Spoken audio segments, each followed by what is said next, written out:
بسم الله الرحمن الرحيم الحمد لله رب العالمين والصلاة والسلام على أشرف المرسلين. In this video, we will talk about the Arabic word root system. In Arabic, that is al-jidhr, which literally means root. So one important piece of information to know about the Arabic language is that the words are derived from word roots that are made up of 3 consonants or 3 letters. So let's take this example here. A, la, ma. Those 3 letters, ayn, lam, and mim. Those 3 letters make up the root for to know.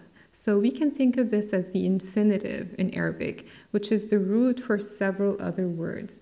So let's take examples of derivatives of this root. So if we think of the word alima, this means he knew. And alim, this means one who knows. So that could be a scientist, a scholar, or it could be talking about Allah subhanahu wa ta'ala. He is knowing of everything. Ya'lamuna means they know. Allama, he taught, which means he caused to know. He caused someone to know. Mu'allima would be a teacher, but that would be a female teacher. So as we can see, all of these words here have the same root, which is ayn, lam, and mim. So if we think of another example, kaf, ta, ba, ka, ta, ba.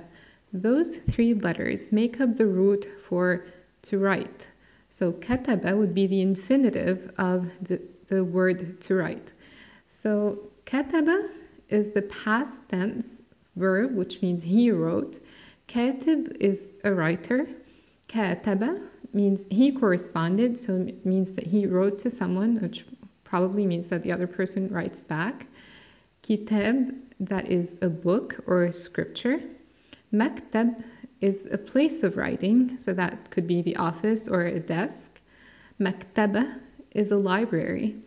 Kitaba, that is writing. Uktub, that is write. Aktubu means I write.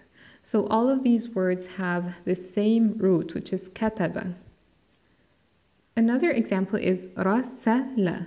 Those 3 letters, ra, sin, and lam, make up the word root for to send. So arsala means he sent.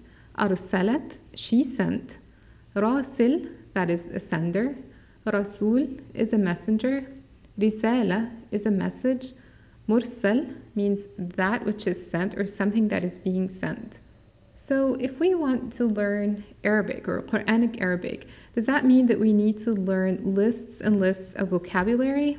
The good news is no, we don't have to.